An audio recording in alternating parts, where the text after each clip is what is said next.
Doctor Chamaraj ಅವರೇ, ನಮಸ್ಕಾರ. ನಮಸ್ಕಾರ ಸರ್. ತಾವು ಈ ದಿವಸ ಜಾನುವಾರುಗಳನ್ನು ಬಾಧಿಸುವಂತಹ ಕಾಲುಬಾಯಿ ಜ್ವರ ರೋಗದ ಸಮಗ್ರ ನಿರ್ವಹಣೆಗೆ ಸಂಬಂಧಪಟ್ಟಂತೆ ವಿವರವಾಗಿ ಮಾಹಿತಿಯನ್ನು ನೀಡಬೇಕು. ಸಾಮಾನ್ಯವಾಗಿ ವರ್ಷದಲ್ಲಿ 2 ಬಾರಿ ಬೃಹತ್ತಾದಂತಹ ಒಂದು ಆಂದೋಲನವನ್ನೇ ತಾವು ಈ ಒಂದು ಕಾಲುಬಾಯಿ ಜ್ವರದ ನಿರ್ವಹಣೆಗಾಗಿ ಮಾಡ್ತೀರಿ. ಹೌದು ಸರ್. ಲಸಿಕಾ ಆಂದೋಲನ ಯಾತಕ್ಕೆ ಇದು ಅಷ್ಟೊಂದು ಪ್ರಾಮುಖ್ಯತೆಯನ್ನು ಪಡ್ಕೊಂಡಿದೆ, ಮತ್ತು ಈ ಸಂದರ್ಭದಲ್ಲಿ ಇದು ಎಷ್ಟರ ಮಟ್ಟಿಗೆ ಪ್ರಸ್ತುತ ಅಂತ ಹೇಳ್ತೀರಿ ಡಾಕ್ಟ್ರೆ? ಸರ್, ಕಾಲುಬಾಯಿ ಜ್ವರ ರೋಗ ಏನಿದೆ, ಇದು ರೈತರಲ್ಲಿ ಅಥವಾ ಹೈನುಗಾರರಲ್ಲಿ ಅತ್ಯಂತ ಗಂಭೀರತೆಯನ್ನು ಪಡೆದುಕೊಂಡಂಥ ರೋಗ ಸರ್ ಇದು. ಯಾಕೆಂದರೆ ಈ ರೋಗ ಒಂದು ಸಲ ರಾಸುಗಳಲ್ಲಿ ಬಂದರೆ ರಾಸುಗಳನ್ನು ಅತಿಯಾಗಿ ಕಾಡಿಸೋದ್ರ ಜೊತೆಯಲ್ಲಿ ರೈತರಿಗೆ ಆರ್ಥಿಕ ನಷ್ಟವನ್ನು ಅತ್ಯಂತ ಹೆಚ್ಚಾಗಿ ಉಂಟು ಮಾಡುತ್ತೆ. ಈ ಒಂದು ಕಾರಣದಿಂದಾಗಿ ಕಾಲುಬಾಯಿ ಜ್ವರ ರೋಗ ರೈತರ ಪಾಲಿಗೆ ಅತ್ಯಂತ ಗಂಭೀರವಾದಂಥ ರೋಗ. ನಮಗೆ ಗೊತ್ತು, ಇಡೀ ನಮ್ಮ ಭಾರತ ದೇಶ ಗ್ರಾಮೀಣ ಜನರಿಂದ ತುಂಬಿದಂತಹ ದೇಶ. ಅವರ ಮುಖ್ಯ ಕಸುಬೆ ಕೃಷಿ. ಕೃಷಿಯ ಜೊತೆಯಲ್ಲಿ ನಮ್ಮ ಹೈನುಗಾರಿಕೆಯನ್ನು ಮುಖ್ಯ ಉಪಕಸುಬಾಗಿ ಇವತ್ತು ಜನ ಅಳವಡಿಸ್ಕೊಂಡಿರೋದನ್ನು ನಾವು ನೋಡ್ತೀವಿ ಸರ್. ಇಲ್ಲಿ ಇವತ್ತಿನ ದಿನದಲ್ಲಿ ಏನಾಗಿದೆ ಅಂದರೆ, ಹೈನುಗಾರಿಕೆ ಒಂದು ಹೈನೋದ್ಯಮ ಅನ್ನೋ ಮಟ್ಟಕ್ಕೆ ಇವತ್ತು ಬೆಳೆದು ನಿಂತಿದೆ. ಅದಕ್ಕೆ ಹಲವಾರು ಕಾರಣಗಳಿರ್ಬೋದು. ಇವತ್ತು ಜನರು ಹೆಚ್ಚು ಹೆಚ್ಚು ಆಸಕ್ತಿಯನ್ನು ಹೈನುಗಾರಿಕೆ ಕಡೆ ತೋರಿಸ್ತಾ ಇದ್ದಾರೆ. ಹಲವಾರು ಕಾರಣಗಳನ್ನು ನಾವು ನೋಡ್ತೀವಿ. ಯಾಕಂದರೆ ಇವತ್ತು ನಮಗೆ ಗೊತ್ತು, ನಮ್ಮ ಭಾರತದ ಕೃಷಿ ಮಾನ್ಸೂನ್ ಜೊತೆ ಆಡೋವಂಥ ಒಂದು ಜೂಜಾಟ, ಒಂದು ಇಸ್ಪೀಟಾಟ ಅಂತ ನಾವು ಕರಿತೀವಿ. ಒಂದು ವರ್ಷ ಹೆಚ್ಚು ಮಳೆಯಾಗುತ್ತೆ, ಒಂದು ವರ್ಷ ಕಡಿಮೆ ಮಳೆಯಾಗುತ್ತೆ. ಅದರ ಜೊತೆಯಲ್ಲಿ ಕೃಷಿಯಲ್ಲಿ ನೀವು ಯಾವುದೇ ಬೆಳೆಯನ್ನು ಬೆಳಿಬೇಕಾದ್ರೆ ಸರ್, ಒಂದು ಬೆಳೆ ಬೆಳಿಬೇಕಾದ್ರೆ ಕನಿಷ್ಠ 2 ತಿಂಗಳಿಂದ 3 ತಿಂಗಳು ಬೇಕಲೇಬೇಕು. ಅದು ಒಂದು ಟೊಮೊಟೊ ಆಗಿರ್ಬೋದು, ಅಥವಾ ಒಂದು ಬೀನ್ಸ್ ಆಗಿರ್ಬೋದು, ಅಥವಾ ಒಂದು ಈರುಳ್ಳಿ ಆಗಿರ್ಬೋದು ಸರ್. ಇಲ್ಲಿ ಏನಾಗುತ್ತೆ ಅಂತಂದರೆ, ಓಕೆ, ಅಲ್ಲಿವರೆಗೂ ಅವ್ರು ಏನು ಮಾಡಬೇಕು, ಖರ್ಚನ್ನು ಮಾಡ್ತಾನೆ ಬರಬೇಕು 2 ತಿಂಗಳವರೆಗೂ. ಅದಾದಮೇಲೆ ಬೆಳೆ ಬಂತು. ಬೆಳೆ ಬಂದ ಮೇಲೂ ಕೂಡ ಅವರಿಗೆ ಒಂದು ನಿರ್ದಿಷ್ಟ ಮಾರುಕಟ್ಟೆ ಇಲ್ಲದೆ ಇರೋದನ್ನು ನಾವು ನೋಡ್ತೇವೆ. ಜೊತೆಗೆ ಒಂದು ನಿರ್ದಿಷ್ಟ ಬೆಲೆ ಇಲ್ಲದೆ ಇರೋದನ್ನು ನಾವು ನೋಡ್ತೇವೆ. ಎಕ್ಸಾಂಪಲ್ ತಗೊಂಡ್ರೆ, ಇವತ್ತು ಟೊಮೊಟೊ ಬೆಳೆದಿದ್ದಾನೆ, ಒಂದು ವರ್ಷ 80 ರೂಪಾಯಿ ಆಗುತ್ತೆ. ಇನ್ನೊಂದು 2 ತಿಂಗಳಿಗೆ ಬಿಟ್ಟರೆ 10 ರೂಪಾಯಿಗೂ ಕೇಳೋರು ಗತಿ ಇರಲ್ಲ. ಒಂದೊಂದು ಸಲ ರೋಡಿನಲ್ಲಿ ಸುರಿದು ಹೋಗಿರೋದನ್ನ ನಾವು ನೋಡ್ತಾ ಇರ್ತೀವಿ. ಈ ಒಂದು ಕಾರಣದಿಂದಾಗಿ ಹೈನುಗಾರಿಕೆಯಲ್ಲಿ ಆ ಥರ ಇಲ್ಲ ಸರ್. ಒಂದು ನಿರ್ದಿಷ್ಟವಾದಂತಹ ಮಾರುಕಟ್ಟೆ ಇದೆ. ಯಾಕೆ ಅಂದರೆ, ಒಂದು ವ್ಯವಸ್ಥಿತವಾದಂತಹ ಈಗ ದೇಶದಾದ್ಯಂತ, ಈಗ ಕರ್ನಾಟಕದಲ್ಲೇ ತಗೊಂಡ್ರೆ 1 ಹಳ್ಳಿಗೆ ಅಥವಾ 2 ಹಳ್ಳಿಗಳು ಸೇರಿಸಿ ಹಾಲು ಉತ್ಪಾದಕರ ಸಹಕಾರ ಸಂಘ ವ್ಯವಸ್ಥಿತವಾಗಿ ಇರೋದನ್ನು ನಾವು ನೋಡ್ತೇವೆ. ಇಲ್ಲಿ ಹೆಂಗೆ ಅಂತಂದರೆ, ನೀವು ಎಷ್ಟು ಹಾಲಾದರೂ ಕರೀಲಿ ಸರ್, 1 ಲೀಟ್ರ್ ಕರೀರಿ ಹಾಕ್ಬೋದು, 100 ಲೀಟ್ರ್ ಕರೀಲಿ ಹಾಕ್ಬೋದು, ಯಾರೂ ಕೂಡ ಬೇಡ ಅನ್ನಲಿಕ್ಕೆ ಸಾಧ್ಯ ಇಲ್ಲ. ಅಂದರೆ ನಿರ್ದಿಷ್ಟವಾದಂಥ ಒಂದು ಮಾರುಕಟ್ಟೆ ಇದೆ. ಜೊತೆಯಲ್ಲಿ ಒಂದು ನಿರ್ದಿಷ್ಟವಾದಂಥ ಬೆಲೆ ಇದೆ. 1 ಲೀಟ್ರಿಗೆ ಇಷ್ಟಿದೆ ಅಂದರೆ 32 ರೂಪಾಯಿ ಇದೆ ಅಂದರೆ 32 ರೂಪಾಯಿನ ಕೊಡ್ತಾರೆ. ಅದ್ರ ಜೊತೆ ಸರ್ಕಾರ 5 ರೂಪಾಯಿ ಪ್ರೋತ್ಸಾಹ ಧನವನ್ನು ಕೊಡ್ತದೆ. ಈ ಒಂದು ನಿಟ್ಟಿನಲ್ಲಿ ಇವತ್ತು ರೈತರು ಹೆಚ್ಚು ಹೆಚ್ಚು ಹೈನುಗಾರಿಕೆ ಕಡೆ ವಾಲ್ತಾ ಇದ್ದಾರೆ. ಇದು ಒಂದು ಆಸ್ಪೆಕ್ಟು. ಎರಡನೇದು ಏನಂದರೆ, ನಮ್ಮ ಭಾರತ ದೇಶದಲ್ಲಿ ಇವತ್ತು ನಮಗೆ ಗೊತ್ತು, ಪ್ರಪಂಚದಲ್ಲೇ ನಮ್ಮ ಭಾರತ ದೇಶ ಹಾಲಿನ ಉತ್ಪಾದನೆಯಲ್ಲಿ ನಂಬರ್ 1ನ್ನ ಗಳಿಸ್ಕೊಂಡಿದೆ.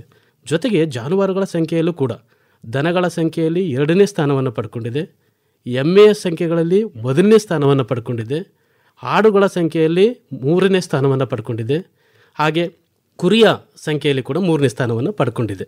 ಜೊತೆಯಲ್ಲಿ ಇವತ್ತು ಏನಾಗಿದೆ ಅಂದರೆ, ಕೃಷಿ ನಮಗೆ ಗೊತ್ತು, ನಮ್ಮ ದೇಶದ GDPಗೆ ಸುಮಾರು 25.6% ಕೊಡ್ತಾ ಇರೋದನ್ನು ನಾವು ನೋಡ್ತೇವೆ. ಅಲ್ಲಿ ನಮ್ಮ ಜಾನುವಾರು ಉತ್ಪನ್ನಗಳ ಕಾಂಟ್ರಿಬ್ಯೂಷನ್ ಎಷ್ಟಿದೆ ಅಂತಂದರೆ 4.11 ಇದೆ. ಅಂದರೆ ಹೆಚ್ಚು ಕಾಂಟ್ರಿಬ್ಯೂಷನನ್ನು, ಹೆಚ್ಚು ಕೊಡುಗೆಯನ್ನು ನಮ್ಮ ಜಾನುವಾರು ಉತ್ಪನ್ನಗಳು ಕೊಡ್ತಾ ಇದ್ದಾವೆ. ಅದ್ರ ಜೊತೆಯಲ್ಲಿ ಈಗ ನಮ್ಮ ದೇಶದ ಒಟ್ಟು ಪಾಪ್ಯುಲೇಷನ್ನ ನೀವು ತಗೊಂಡ ಜನಸಂಖ್ಯೆಯಲ್ಲಿ 8.8% ಅಷ್ಟು ಜನಗಳಿಗೆ ಉದ್ಯೋಗ ಅವಕಾಶವನ್ನು ನಮ್ಮ ಹೈನುಗಾರಿಕೆ ಕೊಡ್ತಾ ಇದೆ. ಒಂದು ಆಶ್ಚರ್ಯ ಸಂಗತಿ ಏನಂದರೆ, 535 ಮಿಲಿಯನ್ ಜಾನುವಾರು ಮಾಲೀಕರಿದ್ದಾರೆ. ಈ ಎಲ್ಲ ಕಾರಣಗಳಿಂದಾಗಿ ಜೊತೆಗೆ ನಾನು ಆಗಲೇ ಹೇಳಿದೆ, 192 ಮಿಲಿಯನ್ ದನಗಳು, 109 ಮಿಲಿಯನ್ ಎಮ್ಮೆಗಳು, 148 ಮಿಲಿಯನ್ ಆಡುಗಳು, 74 ಮಿಲಿಯನ್ ಕುರಿಗಳು, ಈ ಎಲ್ಲ ಜಾನುವಾರುಗಳಿಗೆ ಜೊತೆಗೆ ರೈತರ ಮಾಲೀಕರಿಗೆ ಈ ರೋಗ ಅತ್ಯಂತ ತೊಂದರೆಯನ್ನು ಕೊಡುತ್ತೆ, ಕಾಡಿಸುತ್ತೆ.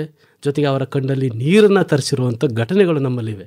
ಈ ಎಲ್ಲ ಕಾರಣದಿಂದಾಗಿ ಇವತ್ತು ನಾವು ಕಾಲುಬಾಯಿ ಜ್ವರದ ಬಗ್ಗೆ ರೈತರಿಗೆ ತಿಳಿಸಿದ್ರೆ ಒಂದಷ್ಟು ಮಾಹಿತಿಗಳನ್ನು ಅವರು ಅರ್ಥಕೊಂಡು ವೈಜ್ಞಾನಿಕವಾಗಿ ಮಾಡಲಿಕ್ಕೆ ಈ ಒಂದು ವಿಷಯ ಪ್ರಸ್ತುತ ಅಂತ ನಾನು ಅದ್ರ ಭಾವಿಸಿದ್ದೀನಿ ಸರ್. ಭಾಳ ಸೊಗಸಾಗಿ ಒಂದು ಚಿತ್ರಣವನ್ನು ಬಿಡಿಸಿಟ್ರಿ ಡಾಕ್ಟರ್ ಚಾಮರಾಜ್ ಅವರೇ. ಈಗ ಕಾಲುಬಾಯಿ ರೋಗ ಅಷ್ಟೊಂದು ಮುಖ್ಯ ಅನ್ನೋದೇ ಆದರೆ ಏನು ಈ ಕಾಲುಬಾಯಿ ಜ್ವರ ಅಥವಾ ಕಾಲುಬಾಯಿ ರೋಗ ಅಂದರೆ ಮತ್ತು ಯಾವ ರೋಗಾಣುವಿನಿಂದ ಬರುತ್ತೆ? ಹೌದು ಸರ್, ಕಾಲುಬಾಯಿ ಜ್ವರ ರೋಗ ಇದು ವೈರಾಣುವಿನಿಂದ ಬರುವಂತಹ ಒಂದು ಆಘಾತಕಾರಿಯಾದಂತಹ ಒಂದು ಅಂಟು ರೋಗ. ಇದು ನಾವು ಕಾಂಟೇಜಿಯಸ್ ಡಿಸೀಸ್ ಅಂತ ಇಂಗ್ಲೀಷ್ನಲ್ಲಿ ಕರಿತೇವೆ. ಅಂಟು ರೋಗ ತುಂಬಾ ಯಥೇಚ್ಛವಾಗಿ ಒಂದೇ ಸಲ ಬಂದರೆ ಬಹು ಬೇಗವಾಗಿ ಹರಡುವಂತಹ ರೋಗ. ಇಲ್ಲಿ ಇದೇನಾಗುತ್ತೆ ಅಂದರೆ, ಇದು ನಿಮಗೆ ಗೊತ್ತು, ಜಾನುವಾರುಗಳಿಗೆ ಬ್ಯಾಕ್ಟೀರಿಯಾಗಳಿಂದ ರೋಗ ಬರುತ್ತೆ, ಫಂಗಸ್ಗಳಿಂದ ರೋಗ ಬರುತ್ತೆ, ಹಾಗೆ ಪರೋಪಜೀವಿಗಳಿಂದ ರೋಗ ಬರುತ್ತೆ. ಈ ರೋಗ ಕಾಲುಬಾಯಿ ಜ್ವರ ಮುಖ್ಯವಾಗಿ ವೈರಾಣುವಿನಿಂದ ಬರುವಂತಹ ರೋಗ. ನಮಗೆ ಗೊತ್ತು, ವೈರಾಣುವಿನ ಅಂದ ತಕ್ಷಣವೇ ಯಾವುದೇ ನಿರ್ದಿಷ್ಟ ಚಿಕಿತ್ಸೆ ಇರೋದಿಲ್ಲ. ಬ್ಯಾಕ್ಟೀರಿಯಾ ಬಂದಂಥ ರೋಗಗಳಿಗಾದರೆ ನಮಗೆ ಆಂಟಿಬಯೋಟಿಕ್ಸ್ಗಳಿರ್ತವೆ, ಫಂಗಸ್ಗಳು ಬಂದರೆ ಆಂಟಿಫಂಗಲ್ ಅಂತ ಇರ್ತದೆ, ಪರೋಪಜೀವಿಗಳು ಬಂದರೆ ಜಂತುನಾಶಕಗಳು ಅಂತ ಇರ್ತವೆ. ಆದರೆ ವೈರಸ್ಗಳಿಗೆ ಯಾವುದೇ ನಿರ್ದಿಷ್ಟವಾದಂತಹ ಚಿಕಿತ್ಸೆ ಇರಲ್ಲ. ಮುಖ್ಯವಾಗಿ ಇಲ್ಲಿ ಕಾಲುಬಾಯಿ ಜ್ವರ ರೋಗವನ್ನು ಕಾಡುವಂತಹ ಈ ವೈರಸ್ನ ಹೆಸರು ನಾವು ಆಪ್ತೋ ವೈರಸ್ ಅಂತ ಕರಿತೀವಿ ಸರ್. ಆಪ್ತೋ ವೈರಸ್ ಅನ್ನೋದು ಪಿಕೋರ್ನೋ ವಿರಿಡೆ ಅನ್ನೋ ಒಂದು ಸಂಸಾರಕ್ಕೆ, ಒಂದು ಫ್ಯಾಮಿಲಿಗೆ ಸೇರಿದಂತಹ ವೈರಸ್ ಇದು. ಈ ವೈರಸ್ಸು ವಿಶೇಷತೆ ಏನು ಅಂತಂದರೆ ಅತ್ಯಂತ ಕಠಿಣವಾದಂತಹ ವೈರಸ್ ಇದು. ಯಾವುದೇ ಕೆಮಿಕಲ್ಗಳಿಗೆ ಬಗ್ಗಲ್ಲ ಇದು. ಅದರ ಜೊತೆಯಲ್ಲಿ ಇಲ್ಲಿ ಮುಖ್ಯವಾಗಿ ಇನ್ನೊಂದು ಗಮನಿಸಬೇಕಂದ್ರೆ, ಈ ವೈರಸ್ಸು 7 ವಿಧಗಳಾಗಿ ನಾವು ವಿಧಗಳಾಗಿ ನಾವು ನೋಡ್ತೀವಿ ಸರ್. ಇಲ್ಲಿ ವಿಧಗಳಲ್ಲಿ ಯಾವ್ಯಾವು ಅಂತಂದರೆ, ಇಡೀ ಪ್ರಪಂಚದಾದ್ಯಂತ 7 ವಿಧಗಳಿವೆ. ಒಂದು ಎ ಅಂತ ಕರಿತೀವಿ, ಒಂದು ಓ ಅಂತ ಕರಿತೀವಿ, ಇನ್ನೊಂದು ಸಿ ಅಂತ ಕರಿತೀವಿ, ಇನ್ನೊಂದು ಏಸಿಯಾ 1 ಅಂತ ಕರಿತೀವಿ, ಆಮೇಲೆ SAT ಅಂದರೆ south African territory 1, SAT 2, SAT 3 ಅಂತ 7 ವಿಧಗಳಾಗಿ ನಾವು ನೋಡ್ತೀವಿ ಸರ್. ಇಲ್ಲಿ ಒಂದು ಗಮನಿಸಬೇಕಾದಂಥ ವಿಚಾರ ಏನು ಅಂತಂದರೆ, ಯಾವುದೇ ಲಸಿಕೆಯನ್ನು ಉತ್ಪತ್ತಿ ಮಾಡಿದ್ರೆ ಅದು ಆ ಉಪವಿಧಕ್ಕೆ ನಿರ್ದಿಷ್ಟವಾಗಿರ್ತದೆ. ಅಂದರೆ ಕ್ರಾಸ್ ಪ್ರೊಟೆಕ್ಷನ್ ಬರಲ್ಲ ಇಲ್ಲಿ. ಈಗ ವಿಧ ಹೇಗೆ ಮಾಡಿದ್ರೆ ಅದು ಓಗೆ ಪ್ರೊಟೆಕ್ಷನ್ ಬರಲ್ಲ. ಆಮೇಲೆ ಜೊತೆಗೆ ಈ ವೈರಸ್ನ ಇನ್ನೊಂದು ವಿಶೇಷತೆ ಏನು ಅಂತಂದರೆ, ತನಗೆ ತಾನೇ ರೂಪ ಬದಲಾಯಿಸ್ಕೊಬಿಡುವಂಥದ್ದು, ಮ್ಯುಟೇಷನ್ ಅಂತ ನಾವು ಕರಿತೀವಿ. ಮ್ಯುಟೇಷನ್ ಆಗಿ ವೇರಿಯಂಟ್ ಆಗಿ ಬಂದ್ಬಿಡೋದು. ಹಂಗಾಗಿ ಇವತ್ತು ಕೂಡ ಇಷ್ಟೆಲ್ಲ ಲಸಿಕಾ ಕಾರ್ಯಕ್ರಮಗಳನ್ನು ನಾವು ಮಾಡಿದ್ರೂ ಕೂಡ ಅದು ತನ್ನ ಬಣ್ಣವನ್ನು ಬದಲಾಯಿಸಿ ಮತ್ತೆ ಮತ್ತೆ ಬರೋದನ್ನು ನಾವು ನೋಡ್ತಾ ಇದ್ದೀವಿ ಸರ್. ಅಂದರೆ ಬಹಳ ಜನ ರೈತರು ಕೇಳುವಂಥ ಪ್ರಶ್ನೆಗೆ ತಾವು ಸೂಕ್ತವಾದ ಉತ್ತರವನ್ನು ಕೊಟ್ಟಿದ್ದೀರಿ. ಈಗ ನಾವು ಲಸಿಕೆ ಹಾಕಿಸ್ತಾನೆ ಇರ್ತೀವಿ, ಆದರೂ ಮತ್ತೆ ಮತ್ತೆ ಮತ್ತೆ ಯಾಕೆ ಲಸಿಕೆ ಹಾಕಿಸ್ಬೇಕು ಅನ್ನುವಂತಹ ಪ್ರಶ್ನೆ ಇಲ್ಲಿ ಬಹಳ ಪ್ರಸ್ತುತ ಅನಿಸುತ್ತೆ. ಅದಕ್ಕೆ ತಾವು ಸಕಾರಣವನ್ನು ನೀಡಿದ್ದೀರಿ. ವೈರಾಣು ತನ್ನ ರೂಪವನ್ನು ಬದಲಿಸ್ಕೊಳ್ಳೋದ್ರಿಂದ ಪ್ರತಿ ಬಾರಿ ಲಸಿಕೆ ಹಾಕಿಸೋದು ತುಂಬ ಅನಿವಾರ್ಯ ಅನ್ನುವಂಥದ್ದು. ಪ್ರಧಾನವಾಗಿ ಕಾಲುಬಾಯಿ ಜ್ವರ ಯಾವ ಪ್ರಾಣಿಗಳಲ್ಲಿ ಕಂಡುಬರುತ್ತೆ ಅಂತೀರಿ ಡಾಕ್ಟ್ರೆ? ಖಂಡಿತ ಸರ್, ತಾವು ನಿಜವಾಗ್ಲೂ ಒಂದು ಉತ್ತಮವಾದಂಥ ಪ್ರಶ್ನೆಯನ್ನು ಕೇಳಿದಿರಿ. ಇಲ್ಲೇನೆಂದರೆ, ಕಾಲುಬಾಯಿ ರೋಗ ಎಲ್ಲ ಪ್ರಾಣಿಗಳಿಗೂ ಬರಲ್ಲ. ಇಲ್ಲಿ ಮುಖ್ಯವಾಗಿ ಯಾವ ಪ್ರಾಣಿ ಗೊರಸುಗಳನ್ನು ಹೊಂದಿರ್ತದೆ, ಅಂದರೆ ನಾವು ಕ್ಲೋವನ್ ಊಪ್ಡ್ ಪ್ರಾಣಿಗಳು ಅಂತ ನಾವು ಕರಿತೀವಿ. ಗೊರಸುಗಳನ್ನು ಇರುವಂಥ ಪ್ರಾಣಿಗಳಲ್ಲಿ ಈ ರೋಗ ಬರುವಂಥದ್ದು. ಅದು ಕಾಡು ಪ್ರಾಣಿ ಯಾರೋ ಆಗಿರ್ಬೋದು, ಸಾಕು ಪ್ರಾಣಿ ಯಾರೋ ಆಗಿರ್ಬೋದು. ನಾವು ಸಾಕು ಪ್ರಾಣಿಗಳನ್ನು ತಗೊಂಡ್ರೆ ದನಗಳು, ಮುಖ್ಯವಾಗಿ ಎಮ್ಮೆಗಳು, ಕುರಿಗಳು, ಆಡುಗಳು, ಹಂದಿಗಳು ಮತ್ತು ಒಂಟೆಗಳಲ್ಲಿ ಬರುವಂಥದ್ದು. ಕಾಡು ಪ್ರಾಣಿಗಳಲ್ಲಿ ನೀವು ತಗೊಂಡ್ರೆ ಅಲ್ಲಿ ಗೋಸಲು ಇರುವಂಥದ್ದು ಜಿಂಕೆಗಳು, ಜಿರಾಫೆಗಳು, ಕಾಡೆಮ್ಮೆಗಳು, ಆನೆ, ಇವೆಲ್ಲದಕ್ಕೂ ಕೂಡ ಬಂದು ಕಾಡಿಸುತ್ತೆ. ನೋಡಿ, ಸಾಕು ಪ್ರಾಣಿಗಳಲ್ಲದೇ ಕಾಡು ಪ್ರಾಣಿಗಳಿಗೂ ಕೂಡ ಇದೊಂದು ಥ್ರೆಟ್ ಆಗಿ ಪರಿಣಮಿಸಿದೆ. ಕುದುರೆಗಳಿಗೆ ಬರಲ್ವೇ? ಕುದುರೆಗಳಿಗೂ ಬರುತ್ತೆ, ಆದರೆ ಏನಂದರೆ ರೆಸಿಸ್ಟೆನ್ಸ್ ಇದೆ ಸರ್. ಅದು ನ್ಯಾಚುರಲ್ ಆಗಿ ಸ್ವಾಭಾವಿಕವಾಗಿ ಈ ರೋಗಕ್ಕೆ ನಿರೋಧತೆಯನ್ನು ಕೊಡುತ್ತದೆ. ಹಾಗಾಗಿ ನಾವು ಕುದುರೆಗಳಲ್ಲಿ ಕಾಣೋದಿಲ್ಲ ಸರ್. ಒಂದು ಮತ್ತು ಎಲ್ಲ ಪ್ರಾಣಿಗಳಲ್ಲೂ ನಾನು ಏನು ಹೇಳಿದೆ, ಎಲ್ಲ ಪ್ರಾಣಿಗಳಲ್ಲೂ ಕೂಡ ಒಂದೇ ಥರವಾದಂತಹ ತೀವ್ರತೆಯನ್ನು ಇದು ಉಂಟು ಮಾಡಲ್ಲ ಸರ್. ಮುಖ್ಯವಾಗಿ ಅತಿಯಾದ ತೀವ್ರತೆ ಉಂಟು ಮಾಡೋದು ದನಗಳು ಮತ್ತು ಎಮ್ಮೆಗಳಲ್ಲಿ. ಇಲ್ಲಿ ಆಡು ಮತ್ತು ಕುರಿಗಳಲ್ಲಿ ಏನಾಗುತ್ತೆ ಅಂತಂದರೆ, ಕಾಣಿಸುತ್ತೆ, ಅಷ್ಟು ಅತಿಯಾಗಿ ಕಾಣಿಸಲ್ಲ. ಇವು ನಮಗೂ ಮುಖ್ಯವಾಗುತ್ತೆ, ಯಾಕೆಂದರೆ ಅದು ಕ್ಯಾರಿಯರ್ ಆಗಿ ಕನ್ವರ್ಟ್ ಆಗ್ತವೆ. ಅಂದರೆ ಚೀಲದ ರೀತಿಯಲ್ಲಿ ಕೆಲಸ ಮಾಡ್ತವೆ. ಅವು ಓಡಾಡಬೇಕಾದ್ರೆ ಎಲ್ಲೆಲ್ಲಿ ಓಡಾಡ್ತವೆ ಅಲ್ಲೆಲ್ಲ ರೋಗವನ್ನು ಹರಡಲಿಕ್ಕೆ ಅನುವು ಮಾಡಿಕೊಟ್ಬಿಡ್ತವೆ. ಆ ಒಂದು ಕಾರಣದಿಂದಾಗಿ ಈ ಎರಡೂ ಏನು ಸ್ಪೀಸೀಸ್ ಇದೆ ಅಂದರೆ ಆಡು ಮತ್ತು ಕುರಿ, ಇದು ಬಹು ಮುಖ್ಯವಾಗಿ ನಾವು ಕನ್ಸಿಡರ್ ಮಾಡಬೇಕಾಗತ್ತೆ ಸರ್. ಒಂದು ಅದ್ರ ಜೊತೆಲಿ ನಾನು ಆಗಲೇ ಹೇಳಿದೆ, ಹೈಲಿ ಸಸೆಪ್ಟಬಲ್ ಇರೋವಂಥದ್ದು ದನಗಳು ಮತ್ತು ಎಮ್ಮೆಗಳು. ಜೊತೆಗೆ ಇನ್ನೊಂದು ವಿಚಾರ ಏನು ಅಂತಂದರೆ, ಇದರಲ್ಲೂ ಕೂಡ ನಮ್ಮ ದೇಶೀಯ ತಳಿಗಳಲ್ಲಿ ಇದರ ತೀವ್ರತೆ ಕಮ್ಮಿ ಸರ್. ದೇಶೀಯ ತಳಿಗಳು ಸ್ವಾಭಾವಿಕವಾಗಿ ಒಂದು ರೋಗ ನಿರೋಧಕ ಶಕ್ತಿಯನ್ನು ಹೆಚ್ಚು ಹೊಂದಿರ್ತವೆ. ಈ ಕಾರಣದಿಂದಾಗಿ ನಾವು ಏನಾಗುತ್ತೆ ಅಂದರೆ, ದೇಶೀಯ ಬ್ಲಡ್ಡನ್ನು ಹೆಚ್ಚು ಮಾಡಿ ರೋಗವನ್ನು ತಡೆಗಟ್ಟಲಿಕ್ಕೆ ಒಂದು ಅನುವು ಮಾಡಿಕೊಡ್ತದೆ ಅನ್ನೋದು ಒಂದು ವಿಚಾರ ಸರ್. ಮೇವು ಮೆಲುಕು. ಮೇವಿನ ಬೆಳೆಗಳ ಬೇಸಾಯ ತಾಂತ್ರಿಕತೆಗಳನ್ನು ಕುರಿತ ಬಾನುಲಿ ಸರಣಿ ಪ್ರತಿ ಬುಧವಾರ ಸಂಜೆ 6:50ಕ್ಕೆ ಕೃಷಿರಂಗದಲ್ಲಿ. ಸಹಯೋಗ ವಲಯ ಕೃಷಿ ಸಂಶೋಧನಾ ಕೇಂದ್ರ ವಿಸಿ ಫಾರಂ ಮಂಡ್ಯ. ಜೀವನವೆಷ್ಟು ಚೆನ್ನಾಗಿದೆ, ಕಲ್ಪನೆಗಿಂತಲೂ ಮಿಗಿಲಾಗಿದೆ. ನೆನಪಿಡಿ, ಮೇವು ಮೆಲುಕು. ಮೇವಿನ ಬೆಳೆಗಳ ಬೇಸಾಯ ತಾಂತ್ರಿಕತೆಗಳನ್ನು ಕುರಿತ ಬಾನುಲಿ ಸರಣಿ ಪ್ರತಿ ಬುಧವಾರ ಸಂಜೆ 6:50 ಕೃಷಿ ರಂಗದಲ್ಲಿ. ಎಷ್ಟೊಂದು ಸೌಂದರ್ಯವಿಲ್ಲಿದೆ, ಎಷ್ಟೊಂದು ಆನಂದವಿಲ್ಲಿದೆ. ಚಾಮರಾಜ್ ಅವರೇ, ರೋಗಶಾಸ್ತ್ರಕ್ಕೆ ಸಂಬಂಧಪಟ್ಟಂತೆ ತಾವು ವಿಶೇಷವಾಗಿ ಮಾಸ್ಟರ್ಸ್ ಡಿಗ್ರಿಯನ್ನು ಮಾಡಿದ್ದೀರಿ. ಹೌದು ಸರ್. ಹಾಗಾಗಿ ಈ ರೋಗ ಯಾವ ರೀತಿ ಪ್ರಾಣಿಗಳಲ್ಲಿ ಹರಡುತ್ತೆ ಅದನ್ನು ತಾವು ವಿವರವಾಗಿ ತಿಳಿಸ್ಬೇಕು. ಖಂಡಿತ ಸರ್, ಇದು ರೈತರ ದೃಷ್ಟಿಯಲ್ಲಿ ಬಹಳ ಮುಖ್ಯವಾದಂಥ ಪ್ರಶ್ನೆ ಸರ್.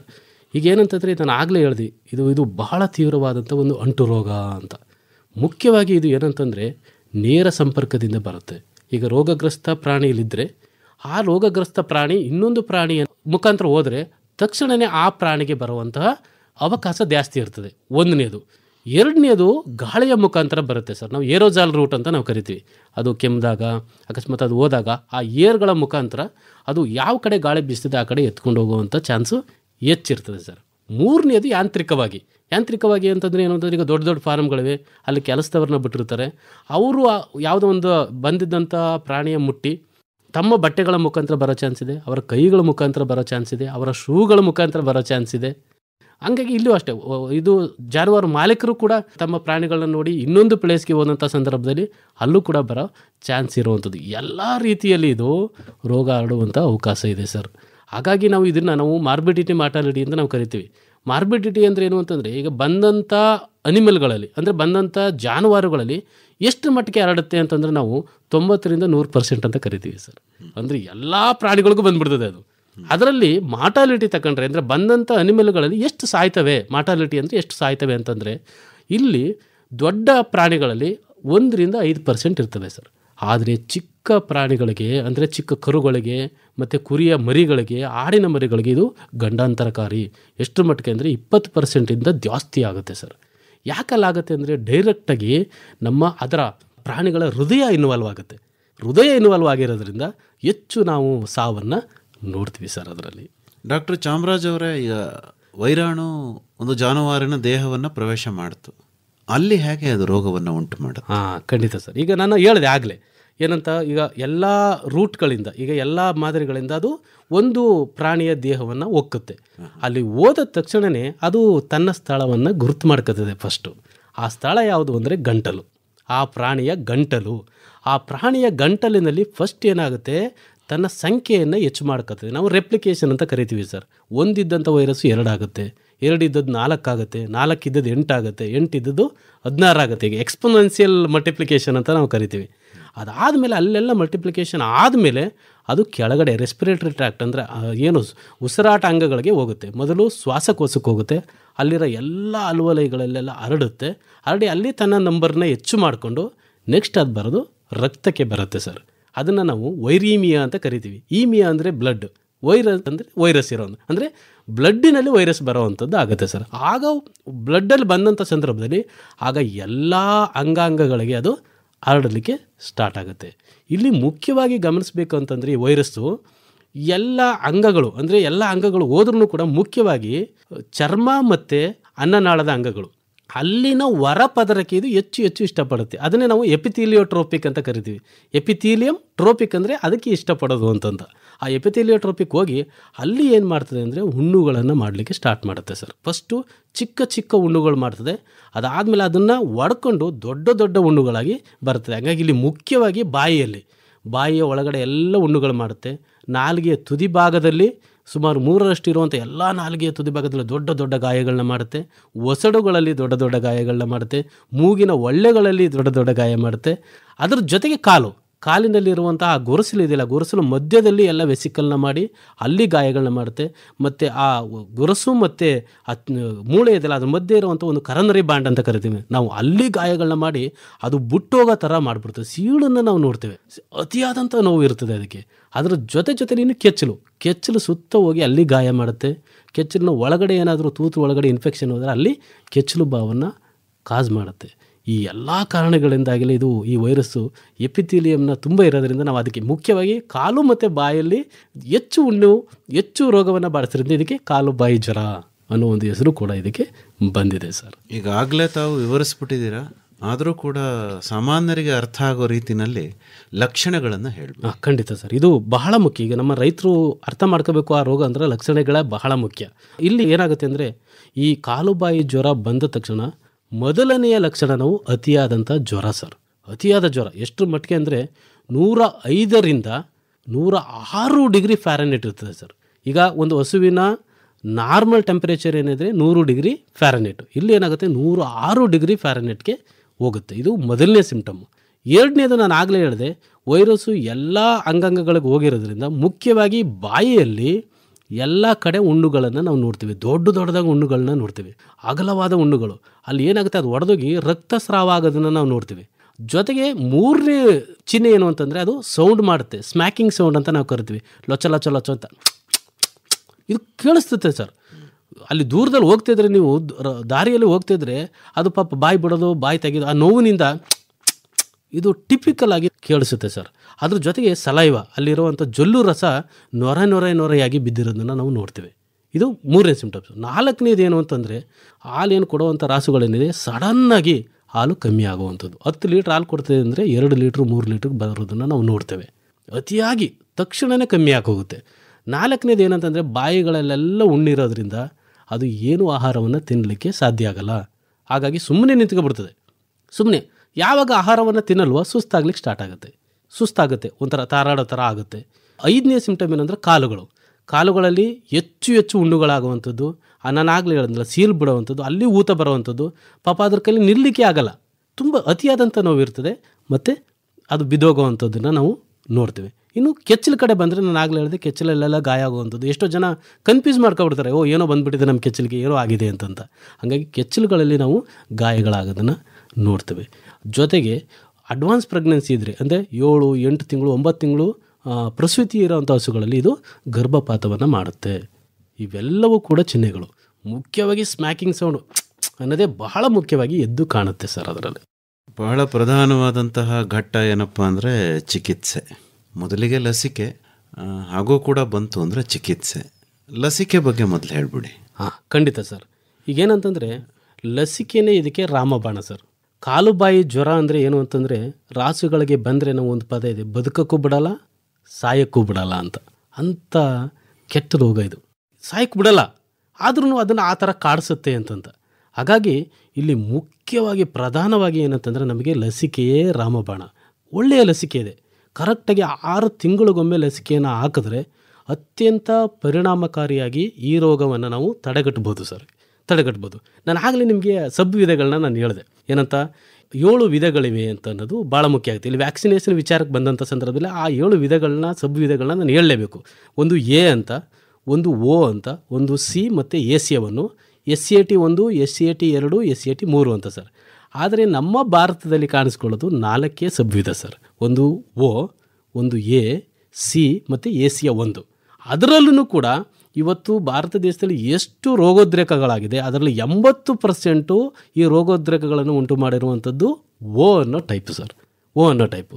ಹಾಗಾಗಿ ನಾವು ವ್ಯಾಕ್ಸಿನ್ ನಾನು ಆಗಲೇ ಹೇಳಿದ್ದೆ, ಪ್ರತಿಯೊಂದು ಸಬ್ ಟೈಪ್ನ ನಿರ್ದಿಷ್ಟಕ್ಕಾಗಿ ಮಾತ್ರ ವ್ಯಾಕ್ಸಿನ್ ವರ್ಕ್ ಆಗುತ್ತೆ, ಕ್ರಾಸ್ ಪ್ರೊಟೆಕ್ಷನ್ ಇರಲ್ಲ. ಹಾಗಾಗಿ ಮೊದಲೇನು ಮಾಡ್ತಿದ್ರು, 2002ಕ್ಕೆ ಮುಂಚೆ ಅಥವಾ 1995ಕ್ಕೆ ಮುಂಚೆ ನಾವು ಕ್ವಾಡ್ರಿವ್ಯಾಲೆಂಟ್ ವ್ಯಾಕ್ಸಿನ್ ಅಂತ ಕರಿತಿದ್ವು. ಅಂದರೆ 4 ಸಬ್ ಇದನ್ನು ಇನ್ವಾಲ್ವ್ ಮಾಡ್ತಿದ್ದು. ಯಾವುದು? ಓ, ಎ, ಸಿ ಮತ್ತು ACA1. ಆದರೆ ಅದೃಷ್ಟಕರ ಏನು ಅಂತಂದರೆ 1995ರಿಂದ ಈಚೆಗೆ ಸಿ ಅನ್ನೋದು ಎಲ್ಲೂ ಕೂಡ ರೋಗೋದ್ರೇಕವನ್ನು ಉಂಟು ಮಾಡಿಲ್ಲ. ಹಂಗಾಗಿ ನಾವೇನು ಮಾಡಿದ್ವು, ಅದನ್ನು ತೆಗೆದು ಈಗ ಟ್ರೈವೇಲೆಂಟ್ ವ್ಯಾಕ್ಸಿನ್ ಅಂದರೆ 3 ಇನ್ವಾಲ್ವ್ ಆಗಿರೋಂಥ ವ್ಯಾಕ್ಸಿನ್ ಇವತ್ತು ಎಲ್ಲ ಕಡೆ ಇನಾಕ್ಟಿವೇಟೆಡ್ ವ್ಯಾಕ್ಸಿನ್ನ ಉತ್ಪಾದನೆ ಮಾಡ್ತಾಯಿದ್ವಿ ಸರ್. ಅದನ್ನು 6 ತಿಂಗಳಿಗೊಮ್ಮೆ ಕೊಡ್ತಾಯಿದ್ವಿ.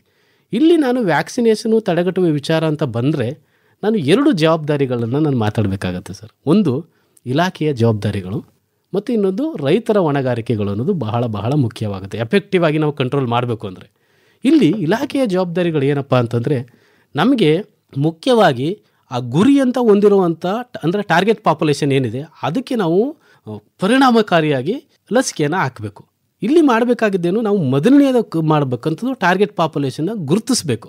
ಇದಕ್ಕಾಗಿ ನಾವು ಏನು ಮಾಡಿದ್ದೀವಿ ಅಂದರೆ ಸರ್, ಇವಾಗ ನಾನು ಆಗಲೇ ಹೇಳಿದೆ 2019 ನಾವು ಈ ಕಾರ್ಯಕ್ರಮವನ್ನು FMD-CP ಅಂತ ಕರೀತಿದ್ದು. FMD-CP foot and mouth disease control programme ಅಂತ, ಅಂದರೆ ಕಾಲುಬಾಯಿ ರೋಗ ತಡೆಗಟ್ಟುವ ಯೋಜನೆ ಅಂತ ಕರೀತಿದ್ದು. ಆದರೆ 2019 ನಿಮಗೂ ಗೊತ್ತಿದೆ, ಸೆಂಟ್ರಲ್ ಗೌರ್ಮೆಂಟಿಂದ ಅದನ್ನು NADCP ಆಗಿ ಕನ್ವರ್ಟ್ ಮಾಡ್ತಾರೆ. ಅಂದರೆ national animal disease control programme ಅಂತ, ರಾಷ್ಟ್ರೀಯ ಜಾನುವಾರು ರೋಗ ತಡೆಗಟ್ಟುವ ಯೋಜನೆ ಅಂತ 2019 ಬಂತು. ಅದಕ್ಕೋಸ್ಕರನೇ ಸಪ್ರೇಟು ಬಡ್ಜೆಟ್ನ ಅಲೋಕೇಶನ್ ಮಾಡಿದ್ರು ಸರ್. ಇಲ್ಲಿ ಏನಾಗ್ತದೆ ಅಂತಂದರೆ ಪ್ರತಿಯೊಂದು ಅನಿಮಲ್ಗಳನ್ನೂ ಟಾರ್ಗೆಟ್ ಮಾಡಬೇಕು, ಅಂದರೆ 100% ಲಸಿಕೆಯನ್ನು ಹಾಕಿಸ್ಬೇಕು ಅಂತ ಮಾಡಿದ್ರು. ಈ ನಿಟ್ಟಿನಲ್ಲಿ ನಮ್ಮ ಇಲಾಖೆ ಏನು ಮಾಡ್ತು ಅಂತಂದರೆ ಪ್ರತಿಯೊಂದು ಹಳ್ಳಿಗಳಿಗೆ, ಪ್ರತಿಯೊಂದು ಸಂಸ್ಥೆಯ ಹಳ್ಳಿಗಳಿಗೆ ಭೇಟಿ ನೀಡಿ ಹಳ್ಳಿಗಳಲ್ಲಿ ಮೈಕ್ರೋಪ್ಲಾನ್ನ ಮಾಡೋದು. ಮೈಕ್ರೋಪ್ಲಾನ್ ಅಂದರೆ ಪ್ರತಿಯೊಂದು ಬೀದಿಗೆ ಹೋಗೋದು, ಅಲ್ಲಿ ರೈತರ ಹೆಸರನ್ನು ಬರೆದು ಆ ರೈತರ ಹೆಸರು ಮುಂದೆ ಇವ್ರ ಮನೇಲಿ ಇಷ್ಟು ದನಗಳಿವೆ, ಇವ್ರ ಮನೇಲಿ ಇಷ್ಟು ಎಮ್ಮೆಗಳಿವೆ, ಇಷ್ಟು ವಯಸ್ಸಿನದಿವೆ ಅಂತ ಎಲ್ಲವನ್ನ ಕಲೆಕ್ಟ್ ಮಾಡಿ ಲಸಿಕೆ ಹಾಕುವ ಸಂದರ್ಭದಲ್ಲಿ ತಂಡಗಳನ್ನು ಮಾಡಿ ಪ್ರತಿಯೊಂದು ತಂಡದ ಒಬ್ಬ ಮೆಂಬರ್ಗೆ ಒಬ್ಬನ ಅಸಿಸ್ಟೆಂಟ್ ಕೊಟ್ಟಿದ್ದೀವಿ. ಅಲ್ಲಿ ಏನು ಮಾಡ್ತಾನೆ ಅಂದರೆ ಮನೆಗೆ ಹೋಗಿ ಲಸಿಕೆಯನ್ನು ಹಾಕಿಸ್ಲಿಕ್ಕೆ ಸ್ಟಾರ್ಟ್ ಮಾಡ್ತಾನೆ ಸರ್. ಇಲ್ಲಿ ಏನಾಗುತ್ತೆ ಅಂದರೆ ಇದರಿಂದ ನಮಗೆ ಒಂದು ಅನುಕೂಲ ಆಗಿದೆ. ಏನಂದರೆ ಯಾವುದೋ ಒಂದು ಮನೆಗೆ ಹೋಗ್ತೀವಿ, ಈಗ ನಾವು ಲಸಿಕೆಯನ್ನು ಮುಖ್ಯವಾಗಿ 4 ತಿಂಗಳಿಂದ ಕರುನಿಂದ ಹಿಡಿದು ಎಲ್ಲ ದನಗಳಿಗೆ, ಎಲ್ಲ ಎಮ್ಮೆಗಳಿಗೆ ನಾವು ಹಾಕಬೇಕು. ಇಲ್ಲಿ ಆಡು ಕುರಿಗೆ ಹಾಕಲ್ಲ, ಯಾಕಂದರೆ ಮುಖ್ಯವಾಗಿ ಬರುವಂಥದ್ದು ತೀವ್ರತರವಾಗಿದೆ ದನ ಮತ್ತು ಎಮ್ಮೆಗಳು. ಇಲ್ಲಿ 4 ತಿಂಗಳು ಒಳಗಡೆ ಇರೋದಕ್ಕೆ ನಾವು ಕರುಗೆ ಹಾಕಲ್ಲ, ಅದನ್ನು ನಾವು ಬರ್ಕೊಂಬಂದಿರ್ತೀವಿ. ಇನ್ನೊಂದು ತಿಂಗಳು ಕಳೆದ ತಕ್ಷಣ ಅದು ಎಲಿಜಿಬಲ್ ಇರ್ತದೆ ವ್ಯಾಕ್ಸಿನೇಷನ್ಗೆ. ಹಂಗಾಗಿ ನೆಕ್ಸ್ಟ್ ಟಾರ್ಗೆಟ್ ಮಾಡಲಿಕ್ಕೆ ಅನುಕೂಲ ಆಗುತ್ತೆ. ಹಾಗೆ ಪ್ರೆಗ್ನೆಂಟ್ ಅನಿಮಲ್ಗೆ, ಪ್ರಸೂತಿ ಅನಿಮಲ್ಗೂ ಕೂಡ ನಾವು ವ್ಯಾಕ್ಸಿನ್ ಮಾಡಲಿಕ್ಕಾಗಲ್ಲ, ಅಲ್ಲಿ ಅಬರ್ಸರಾಗೋ ಚಾನ್ಸ್ ಇರ್ತದೆ 7 ತಿಂಗಳು 8 ತಿಂಗಳಿಗೆ. ಅದನ್ನು ಕೂಡ ಬರ್ಕೊಬಂದಿರ್ತೀವಿ. ಇನ್ನು 7 ತಿಂಗಳು ಅಂತಂದರೆ 2 ತಿಂಗಳು ಬಿಟ್ಟು ಕರು ಹಾಕತ್ತೆ, ನಾವು ಇಲ್ಲಿ ಲಸಿಕೆ ಹಾಕಿಲ್ಲ, ಇದಕ್ಕೋಗಿ ಹಾಕಬೇಕು ಅಂತ ಕೂಂಬಿಂಗಲ್ಲಿ ನಾವು ಅದನ್ನು ಮಾಡಲಿಕ್ಕೆ ಅನುಕೂಲ ಆಗುತ್ತೆ ಸರ್. ಅಂದರೆ ನಾವು 100% ಟಾರ್ಗೆಟ್ ಪಾಪ್ಯುಲೇಷನ್ ಏನಿದೆ ಅದಕ್ಕೆ 100% ವ್ಯಾಕ್ಸಿನ್ನ ಹಾಕಬೇಕು ಅನ್ನೋದು ಇದರ ಮುಖ್ಯ ಉದ್ದೇಶ ಆಗಿರ್ತದೆ ಸರ್. ಇದು ಒಂದು ಆಸ್ಪೆಕ್ಟು. ವ್ಯಾಕ್ಸಿನ್ ಆಯಿತು. ಎರಡನೇ ಜವಾಬ್ದಾರಿ ಅಂದರೆ ಸೀರೋ ಮಾನಿಟರಿಂಗು. ಈಗ ವ್ಯಾಕ್ಸಿನ್ ಹಾಕೋದಕ್ಕೆ ಮುಂಚೆ ಅದರ ಸೀರಮನ್ನು ಕಲೆಕ್ಟ್ ಮಾಡು, ಅದರಲ್ಲಿ ಎಷ್ಟು ಆಂಟಿಬಾಡಿ ಇದೆ ಅನ್ನೋದನ್ನ ನೋಡ್ಕೊಳ್ಳೋವಂಥದ್ದು. ವ್ಯಾಕ್ಸಿನ್ ಆದಮೇಲೆ, ಲಸಿಕೆ ಹಾಕಿದ ಮೇಲೆ ಮತ್ತೆ ಅದರ ಸೀರಮ್ ಕಲೆಕ್ಟ್ ಮಾಡಿಕೊಂಡು ಆಂಟಿಬಾಡಿ ಟೈಟ್ರ್ ಎಷ್ಟಿದೆ, ಅದರಿಂದ ಕಂಪ್ಯಾರಿಸನ್ ನಮ್ಗೆ ಗೊತ್ತಾಗುತ್ತೆ ಅನಿಮಲ್ ಪ್ರೊಟೆಕ್ಷನ್ ಇದೆಯಾ ಇಲ್ವಾ. ಇದು ಒಂದು ಭಾಳ ಮುಖ್ಯವಾಗುತ್ತೆ. ಮತ್ತು ಇಲಾಖೆ ಎರಡನೇ ಜವಾಬ್ದಾರಿ ಏನಂದರೆ ಇಷ್ಟೆಲ್ಲ ಆಗಿ ರೋಗೋದ್ರೇಕ ಆಗ್ಬಿಡ್ತು. ರೋಗೋದ್ರೇಕವನ್ನು ಯಾವ ರೀತಿ ಮ್ಯಾನೇಜ್ಮೆಂಟ್ ಮಾಡಬೇಕು ಅನ್ನೋದು ಬಹಳ ಮುಖ್ಯ ಆಗುತ್ತೆ. ಅಂಥ ಸಂದರ್ಭದಲ್ಲಿ ಇಮ್ಮಿಡಿಯೇಟಾಗಿ ನಾವು ಏನು ಮಾಡಬೇಕು ಅಂದರೆ ಯಾವುದೋ ಪ್ರಾಣಿಗೆ ಬಂದಿದೆ ಅಂದರೆ ಆ ಪ್ರಾಣಿನ ಬೇರ್ಪಡಿಸಿ ಆದಮೇಲೆ ಎರಡನೇದು ಏನಂತಂದರೆ ನಾವು ಡಿಕ್ಲೇರ್ ಮಾಡಬೇಕು ಅದನ್ನು. ಇದು ಈ ಊರಲ್ಲಿ ಇಂಥ ಔಟ್ಬ್ರೇಕ್ ಆಗಿದೆ ಅಂತ ಡಿಕ್ಲೇರ್ ಮಾಡ್ತೀವಿ. ಡಿಕ್ಲೇರ್ ಮಾಡಿ ಆದಮೇಲೆ ಅಲ್ಲಿ ಯಾವ ಟೈಪ್ ಬಂದಿದೆ ಅಂತ ನಾವು ಅದನ್ನು ಟೆಸ್ಟ್ ಮಾಡಿ ಡಿಟೆಕ್ಷನ್ ಮಾಡ್ಕೋತೀವಿ. ಇದು ಒಂದು ಆಸ್ಪೆಕ್ಟು. ಎರಡನೇದು ಏನಂತಂದರೆ ಆ ಅನಿಮಲ್ನ ಅಲ್ಲಿಂದ ಆ ಜಾಗ ಏನಿದೆ ಎಪಿಸೆಂಟರ್ ಅಂತ ನಾವೇನು ಕರಿತೀವಿ ಅದರಿಂದ 5 ಕಿಲೋಮೀಟ್ರು ಎಲ್ಲ ಪ್ರಾಣಿಗಳ ಚಲನೆಯನ್ನು ನಿರ್ಬಂಧ ಮಾಡ್ತೀವಿ ಸರ್. ಯಾಕಂದರೆ ನಿಮಗೆ ಗೊತ್ತು, ಹಿಡ್ಕೊಂಡು ಹೋಗ್ಬಿಟ್ರೆ ಇಡೀ ಊರಿಗೆ ಹರಡ್ಬಿಡ್ತದೆ, 100% ಮಾರ್ಬಿಡಿಟಿ ಅಂತ ನಮಗೆ ಗೊತ್ತು. ಈ ಒಂದು ಕಾರಣಕ್ಕಾಗಿ ಎಲ್ಲ ಜಾನುವಾರು ಉತ್ಪನ್ನಗಳನ್ನು ಮತ್ತು ಜಾನುವಾರುಗಳ ಮೂಮೆಂಟನ್ನು ನಾವು ನಿರ್ಬಂಧಗೊಳಿಸ್ತೀವಿ. ಮತ್ತು 5ರಿಂದ 10 ಕಿಲೋಮೀಟ್ರು ಸುತ್ತ ಇರುವಂಥ ಎಲ್ಲ ಜಾನುವಾರು ಹಳ್ಳಿಗಳನ್ನ ಗುರುತು ಮಾಡಿ ಅಲ್ಲಿರುವಂಥ ಎಲ್ಲ ಜಾನುವಾರುಗಳಿಗೆ ನಾವು ರಿಂಗ್ ವ್ಯಾಕ್ಸಿನೇಷನ್ ಅಂದರೆ ಉಂಗುರ ಥರ ವ್ಯಾಕ್ಸಿನೇಷನ್ನ ಮಾಡ್ತೀವಿ ಸರ್. ಹಾಗಾಗಿ ಏನಾಗುತ್ತೆ, ಆ ರೋಗ ಮುಂದೆ ಹೋಗಲಿಕ್ಕೆ ಬಿಡುವುದಿಲ್ಲ. ಇದು 3ನೇ ಜವಾಬ್ದಾರಿ ಆಗಿರ್ತದೆ ಸರ್. ಅದರ ಜೊತೆಯಲ್ಲಿ ರೈತರ ಜವಾಬ್ದಾರಿನೂ ಬಹಳ ಮುಖ್ಯ ಆಗುತ್ತೆ ಸರ್. ನಾವು ಹಳ್ಳಿಗಳನ್ನು ಈಗಲೂ ಕೂಡ, ನಾನು ಕೂಡ ಒಬ್ಬ ರೈತನ ಮಗನೇ ಸರ್.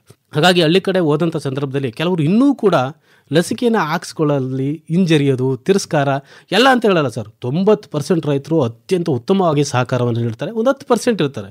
ಇಲ್ಲಿ ಇಷ್ಟೆಲ್ಲ ಕೇಳಿದಾಗ ನನಗನ್ನಿಸ್ತದೆ ಅದೊಂದು 10% ಸಹಕಾರ ಸಿಕ್ಬಿಟ್ರೆ ನಮಗೆ ಅತ್ಯುತ್ತಮ ಅಂತ ನನಗನ್ನಿಸ್ತದೆ ಸರ್. ಇಲ್ಲಿ ಏನಾಗುತ್ತೆ ಅಂದರೆ ಕೆಲವು ಸಲ ಬೇಡ, ಹಾಲು ಕಮ್ಮಿ ಆಗೋಗುತ್ತೆ, ಕತ್ತೆ ಊತ ಬರುತ್ತೆ ಅನ್ನೋರು ಇದ್ದಾರೆ ಸರ್. ನಾವು ಇಲ್ಲಿ ಯೋಚನೆ ಮಾಡಬೇಕಾದಿಷ್ಟೇ ಸರ್. ಇಲ್ಲಿ ಏನಂದರೆ ಒಂದು ಸಲ ಕಾಲುಬಾಯಿ ಜ್ವರ ಬಂದರೆ ಅದು ಏನು ಮಾಡ್ತದೆ ಅಂದರೆ 100% 20ರಿಂದ 25% ಪರ್ಮನೆಂಟಾಗಿ ಶಾಶ್ವತವಾಗಿ ಹಾಲನ್ನು ರೆಡ್ಯೂಸ್ ಮಾಡಿಬಿಡ್ತದೆ, ಹಾಲನ್ನು ಕಮ್ಮಿ ಮಾಡಿಬಿಡ್ತದೆ. ಇಲ್ಲೇನು ಒಂದು ಅರ್ಧ ಲೀಟ್ರ್ ಕಮ್ಮಿ ಆಗ್ಬೋದು, ಒಂದು ವ್ಯಾಕ್ಸಿನ್ ಹಾಕಿದ್ರೆ ಎಲ್ಲವೂ ಆಗಲ್ಲ ಕೆಲವು ಹಸುಗಳಲ್ಲಿ. ಅಂಥ ಸಂದರ್ಭ ನಾವು ಒಂದು 3 ದಿನ ಕಮ್ಮಿ ಆಗ್ಬೋದು, 1 ಲೀಟ್ರ್ 1.5 ಲೀಟ್ರ್ ಕಮ್ಮಿ ಆಗ್ಬೋದು ಸರ್. ಆ ಒಂದು ಕಾರಣಕ್ಕಾಗಿ ಲಸಿಕೆನೇ ಹಾಕ್ಸ್ಕೊಳ್ಳಲ್ಲ ಅಂದರೆ ಅದು ಪ್ರಮಾದ ಆಗುತ್ತೆ ಅಂತ ಒಂದು. ಎರಡನೇದು ಏನಂತಂದರೆ ಅವರು ಬಂದಂಥ ಸಂದರ್ಭ, ಈಗ ನೋಡಿ ನಾವು 6 ಗಂಟೆಗೆ ಅಲ್ಲಿ ಹೋಗಿ ಲಸಿಕೆಯನ್ನು ಹಾಕ್ತೀವಿ ಅಂತಂದರೆ ನಾವು 4:15 ಎದ್ದಿರ್ತೀವಿ ಸರ್. 4:15 ಎದ್ದು ನಾವು ಲಸಿಕೆಯನ್ನು ಹಾಕಬೇಕು ಅಂತ ಹೋಗಿರ್ತೀವಿ. ಅಂಥ ಸಂದರ್ಭದಲ್ಲಿ ರೈತರ ಸಹಕಾರ ನಮಗೆ ಅಷ್ಟೇ ಮುಖ್ಯ ಅನ್ನಿಸ್ತದೆ. ಹಾಗಾಗಿ ಅವರು ಸಹಕಾರವನ್ನು ನೀಡಬೇಕು ಅಂತ ಮನವಿ ಮಾಡ್ಕೋತೀನಿ. ಒಂದು. ಎರಡನೇದು ಏನಂತಾರೆ, ಯಾವುದೇ ರೋಗಗ್ರಸ್ತ ಪ್ರಾಣಿ ಬಂದಂಥ ಸಂದರ್ಭದಲ್ಲಿ ಅವರು ದಯಮಾಡಿ ಊರೊಳಗಡೆ ಅಟ್ಕೊಂಡು ಹೋಗುವಂಥದ್ದು, ಬೀದಿಗಳಲ್ಲಿ ನಡೆಸ್ಕೊಂಡು ಹೋಗುವಂಥದ್ದು ಇದು ಮಾಡಬಾರ್ದು ಸರ್. ಅಲ್ಲೇ ಮನೆಯಲ್ಲೇ ಕಟ್ಟಾಕಬೇಕು. ಇದರಿಂದ ಏನಾಗುತ್ತೆ, ನಾವು ಹೇಳ್ತೀವಿ ದೇಶ ಸೇವೆ ಮಾಡಬೇಕು, ದೇಶ ಸೇವೆ ಮಾಡಬೇಕು. ಏನು ಗನ್ನು ಹಿಡಿದಾಗ್ಲೇ ದೇಶ ಸೇವೆ ಅಂತ ಅನಿಸಲ್ಲ ಸರ್. ಇದು ಕೂಡ ಒಂದು ದೇಶ ಸೇವೆನೇ. ಯಾಕಂದರೆ ಕಾಲುಬಾಯಿ ಜ್ವರ ನಮ್ಮ ದೇಶದಿಂದ ಹೊಂಟೋಗ್ಬಿಟ್ರೆ ನಮ್ಮ ಉತ್ಪನ್ನಗಳಿಗೆ ಹೆಚ್ಚು ಹೆಚ್ಚು ಬೆಲೆ ಸಿಗುತ್ತೆ, ನಮ್ಮ ಆದಾಯ ಹೆಚ್ಚಾಗುತ್ತೆ ಸರ್. ಆಮೇಲೆ ಜೊತೆಗೆ ನಮ್ಮ ದೇಶ ಮುಕ್ತ ಅಂತ ಹೇಳ್ಕೊಳ್ಳೋಕ್ಕೆ ನಮಗೆ ಖುಷಿ ಆಗುತ್ತೆ. ಅದೊಂದು ದೇಶ ಪ್ರೇಮವಾಗಿ ಕೂಡ ಅದು ಮಾರ್ಪಡುತ್ತೆ ಅಂತ ನಾನಾದರೂ ಭಾವಿಸಿದ್ದೀನಿ ಸರ್. ಬಂದ ಮೇಲೆ ಚಿಕಿತ್ಸೆ ಹೇಗೆ? ಚಿಕಿತ್ಸೆ ಬಹಳ ಬಹಳ ಮುಖ್ಯ ಸರ್. ಇಲ್ಲಿ ಏನಂತಂದರೆ, ಇದು ನಾನು ಆಗಲೇ ಹೇಳಿದೆ, ಇದು ಒಂದು ವೈರಸ್ ರೋಗ ಇರೋದ್ರಿಂದ ಯಾವುದೇ ನಿರ್ದಿಷ್ಟವಾದಂತಹ ಚಿಕಿತ್ಸೆ ಇರಲ್ಲ ಸರ್. ನಾನು ಆಗಲೇ ಹೇಳಿದೆ, ಬ್ಯಾಕ್ಟೀರಿಯಾಕ್ಕಾದರೆ ಆಂಟಿಬಯೋಟಿಕ್ಸ್ ಇರ್ತದೆ, ಎಲ್ಲ ಥರದ ಡ್ರಗ್ಗಳಿರ್ತವೆ. ಇಲ್ಲಿ ನಮಗೇನಂತಂದರೆ, ನಾವು ಪ್ರಾಣಿಯನ್ನು ಉತ್ತೇಜಿಸ್ಬೇಕು ಸರ್. ಅಂದರೆ ತನಗೆ ತಾನೇ ಸ್ವಾಭಾವಿಕವಾಗಿ ತನ್ನ ರೋಗ ನಿರೋಧಕ ಶಕ್ತಿ ಹೆಚ್ಚಿಸ್ಕೊಳ್ಳೋಕ್ಕೆ ನಾವು ಉತ್ತೇಜಿಸಬೇಕು. ಇಲ್ಲಿ ಹೆಂಗೆ ಅಂತಂದರೆ, ಕಾಲುಬಾಯಿ ಜ್ವರ ರೋಗದಲ್ಲಿ ನಾವು ಸಿಂಪ್ಟಮ್ಯಾಟಿಕ್ ಟ್ರೀಟ್ಮೆಂಟ್ ಅಂತ ಕರಿತೀವಿ. ಅಂದರೆ ಸಿಂಪ್ಟಮ್ಗೆ ತಕ್ಕಂತೆ ಚಿಕಿತ್ಸೆಯನ್ನು ಕೊಡ್ತಾ ಹೋಗ್ತೀವಿ. ಈಗ ಜ್ವರ ಬಂದಿದೆ, ಜ್ವರ ಕಮ್ಮಿ ಆಗಂಗೆ ಆಂಟಿಪೈರೆಟಿಕ್ ಕೊಡಬೇಕು.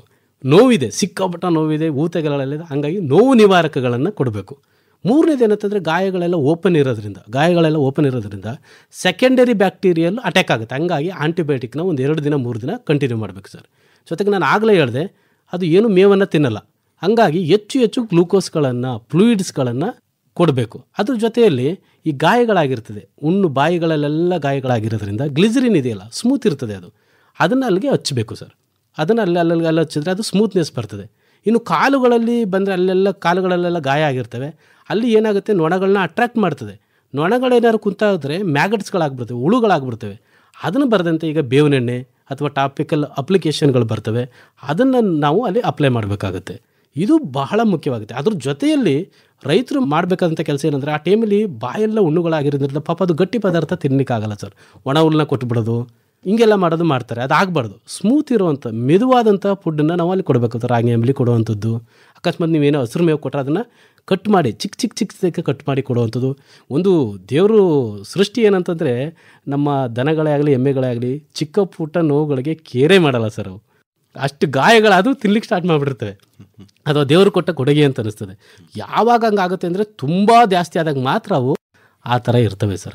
ಅದನ್ನು ಭಾಳ ಮುಖ್ಯವಾಗಿ ನಾವು ಮಾನಿಟರ್ ಮಾಡಬೇಕು. ಅದ್ರ ಜೊತೆಗೆ ಇಲ್ಲಿ ಒಂದು ತಪ್ಪು ಚಿಕಿತ್ಸಾ ಕ್ರಮಗಳು ಕೂಡ ನಮ್ಮ ರೈತರಲ್ಲಿ ನಾವು ನೋಡ್ತೀವಿ ಸರ್. ಏನಾಗುತ್ತೆ ಅಂತಂದರೆ, ಬಾಯಿಗಳಲ್ಲಿ ಹುಣ್ಣುಗಳಿದ್ದಾವೆ ಅಂದರೆ ಸೋಪ್ ನೀರು ಹಾಕಿ ತೊಳೆಯೋದನ್ನು ನಾವು ನೋಡಿದ್ದೀವಿ ಸರ್. ನಿಮಗೆ ಗೊತ್ತು, ಸೋಪ್ ನೀರು ಹಾಕಿ ತೊಳೆದ್ಬಿಟ್ರೆ ಏನಾಗುತ್ತೆ, ಇಲ್ಲಿ ಇರಿಟೆಂಟ್ ಅದು 1 ದಿನದಲ್ಲಿ ವಾಸ ಆಗೋದು, ಇನ್ನು 3 ದಿನಕ್ಕೆ ಹೊಂಟೋಗುತ್ತೆ. ಹಾಗಾಗಿ ಆ ಥರದ್ದು ಮಾಡಬಾರ್ದು. ಆಮೇಲೆ ಕೆಲವು ಸರಿ ತಿನ್ನಲ್ಲ ಅಂದ್ಬಿಟ್ಟು ಅರಳು ಉಪ್ಪಿದೆಯಲ್ಲ, ಅರಳು ಉಪ್ಪನ್ನ ನಾಲ್ಗೆ ಹಾಕೊಂಡು ಉಜ್ಜಿಬಿಟ್ಟಿರ್ತಾರೆ. ಪಾಪ ಎಷ್ಟೋ ಸಲ ನಾಲ್ಗೆನೇ ಕಿತ್ತು ಬಂದಿರೋ ಉದಾಹರಣೆಗಳಿವೆ. ಹಂಗೆ ಒಂದು ಸ್ಲಪ್ ಆಗಿ ಬಂದಿರೋದನ್ನು ನಾವು ನೋಡಿದ್ದೇವೆ. ಅಂಥ ಕೆಲಸಗಳನ್ನ ಮಾಡಬಾರ್ದು. ಆಮೇಲೆ ಕೆಲವು ಸಲ ಒಂದು ಇಲ್ಲಿ ಯಾವುದೇ ಒಂದು ಗಾಯ ಇದ್ದರೆ ಸರ್, ಬಾಯಿನಲ್ಲಿ ಯಾವುದೇ ಒಂದು ಗಾಯ ಇದ್ದರೆ, ಅದು ಜನರಲ್ ಪ್ರಿನ್ಸಿಪಲ್ ಹೆಂಗಿದೆ ಅಂದರೆ, ಇರಿಟೆಂಟ್ಗಳನ್ನ ಹಾಕಬಾರ್ದು. ಯಾವುದೇ ಕಾರಣಕ್ಕೂ ಇರಿಟೆಂಟ್ ಹಾಕಿದ್ರೆ ಇವತ್ತು ವಾಸ ಆಗೋದು, ಇನ್ನು 3 ದಿನಕ್ಕೆ ಮುಂದಕ್ಕೆ ಹೋಗುತ್ತೆ. ಹಾಗಾಗಿ ಅತ್ಯಂತ ಜಾಗರೂಕರಾಗಿ ನಾವು ಆ ಕೆಲಸವನ್ನು ಮಾಡಬೇಕಾಗತ್ತೆ ಸರ್. ಕಾಲುಬಾಯಿ ಜ್ವರ ರೋಗ ಬಂದು ಅದು ವಾಸಿ ಆದಮೇಲೆ ಆ ರಾಸು ಮತ್ತೆ ಚೇತರಿಸ್ಕೊಳ್ಳೋದಕ್ಕೆ ಸಾಕಷ್ಟು ವರ್ಷಗಳನ್ನೇ ತೆಗೆದುಕೊಂಡ್ಬಿಡುತ್ತೆ ಅಂತ ಹೇಳ್ತಾರೆ. ಹೌದು ಸರ್. ಈಗ ಒಂದು ಸರಿ ಈ ರೋಗ ಬಂದು ಗುಣಮುಖವಾದಂತಹ ರಾಸುಗಳಲ್ಲಿ ಏನೆಲ್ಲ ದುಷ್ಪರಿಣಾಮಗಳನ್ನು ನಾವು ಗಮನಿಸ್ಬೋದು? ಇದು ಬಹಳ ಬಹಳ ಮುಖ್ಯವಾದಂಥ ಪ್ರಶ್ನೆ ಸರ್. ಇಲ್ಲೇ ಇವತ್ತು ಯಾಕೆ ಆರ್ಥಿಕ ಮುಗ್ಗಟ್ಟನ್ನು, ಆರ್ಥಿಕ ನಷ್ಟವನ್ನು ರೈತರಿಗೆ ಉಂಟು ಮಾಡಿದೆ ಅಂದರೆ ಈ ದುಷ್ಪರಿಣಾಮಗಳು ಸರ್. ಇಲ್ಲಿ ಏನಾಗುತ್ತೆ ಅಂದರೆ, ಒಂದು ಸಲ ಆ ಕಾಲುಬಾಯಿ ಜ್ವರ ರೋಗ ಆ ಪ್ರಾಣಿಗಳಿಗೆ ಬಂದಿದೆ ಅಂದರೆ ಅದರ ಅಫೆಕ್ಟ್, ಅದರ ಇಂಪ್ಯಾಕ್ಟ್ ಏನಿದೆ ಅಂದರೆ, ಅದರ ದುಷ್ಪರಿಣಾಮ ಏನಿದೆ, ಇದು ತೀವ್ರತರವಾಗಿರ್ತದೆ. ಮೊದಲನೇ ದುಷ್ಪರಿಣಾಮ ಏನು ಅಂತಂದರೆ, ನಾನು ಆಗಲೇ ಹೇಳಿದೆ, ಹಾಲು ಸಡನ್ನಾಗಿ ಕಮ್ಮಿ ಆಗುವಂಥದ್ದು. ಎಷ್ಟು ಮಟ್ಟಿಗೆ ಅಂದರೆ 20-30% ಪರ್ಮನೆಂಟಾಗಿ ಶಾಶ್ವತವಾಗಿ ಹಾಲು ಕಮ್ಮಿ ಆಗೋಗುತ್ತೆ. 10 ಲೀಟ್ರ್ ಹಾಲು ಕೊಡ್ತದೆ ಅಂದರೆ 2 ಲೀಟ್ರಿಂದ 3 ಲೀಟ್ರ್ ಶಾಶ್ವತವಾಗಿ ಕಮ್ಮಿ ಆಗೋಗುತ್ತೆ ಸರ್. ಇದು ಮೊದಲನೇ ದುಷ್ಪರಿಣಾಮ. ಎರಡನೇ ದುಷ್ಪರಿಣಾಮ ಏನು ಅಂದರೆ, ನಾವು ಅದನ್ನು ಗೂಬೆ ರೋಗ ಅಂತ ಕರಿತೀವಿ. ಗೂಬೆ ರೋಗ ಅಂತ ಹೆಂಗೆ ಅಂತಂದರೆ, ಅದ್ರ ಪಾಪ ಮೊದಲು ಕಾಲುಬಾಯಿ ಜ್ವರ ರೋಗ ಬರೋದಕ್ಕೆ ಮುಂಚೆ ಅದರ ಸ್ಕಿನ್ನ, ಅದರ ಚರ್ಮವನ್ನು ನೋಡಿದ್ರೆ ಒಳ್ಳೆ ತುಂಬ ಚೆನ್ನಾಗಿ ಸೈನಾಗಿರುತ್ತೆ. ನಮ್ಮ ಹಳ್ಳಿ ಕಡೆ ಹೇಳ್ತಾರೆ ಬಳೆಗಾಜು ಜಾವ್ರದಂಗೆ ಇರ್ತದೆ ಅಂತಂತ.